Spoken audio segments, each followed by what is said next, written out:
जयपुरहाट से मुखातिब हूँ। सामने रास्ता बुर्ज चौरंगी की तरफ को जा रहा है, गोदाम चौरंगी की तरफ को जा रहा है। और मैं एक छोटा सा मोटो ब्लॉग बनाऊँगा चौरंगी इंडियन कॉजवे से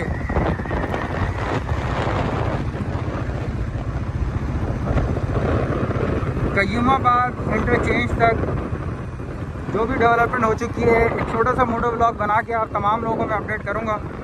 ये टोटल डिस्टेंस 2.5 किलोमीटर का है और इस पर जो भी डेवलपमेंट हो चुकी है वो इस मोटो ब्लॉग के ज़रिए आप तमाम लोगों को इंशाल्लाह मैं दिखाना चाहूँगा।